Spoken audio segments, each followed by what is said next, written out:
In today's video, I'm going to teach you how to create a new folder on the Scenarios page. By the end, you'll have a clean, organized place to group related scenarios so you can find what you need faster and keep your workspace tidy.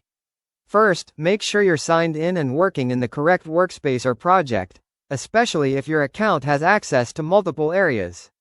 Permissions can vary, so if you don't see the options I mention, you might need access from an admin. Start by heading to the Scenarios page. You'll usually find it in the main navigation, either on the left sidebar or along the top. Look for the label, Scenarios, and select it.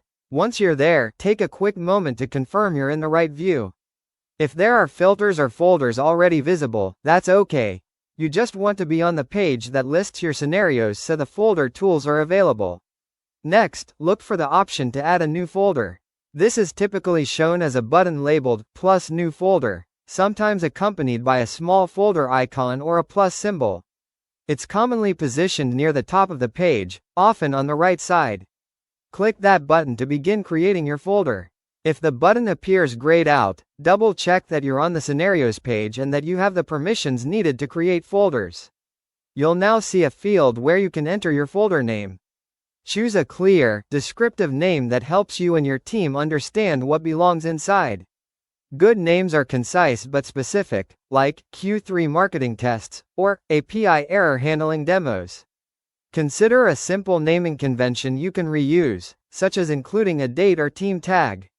Avoid special characters that some systems don't accept, and don't include sensitive information like personal data or internal IDs in the folder name. With your name entered, review it for typos and clarity.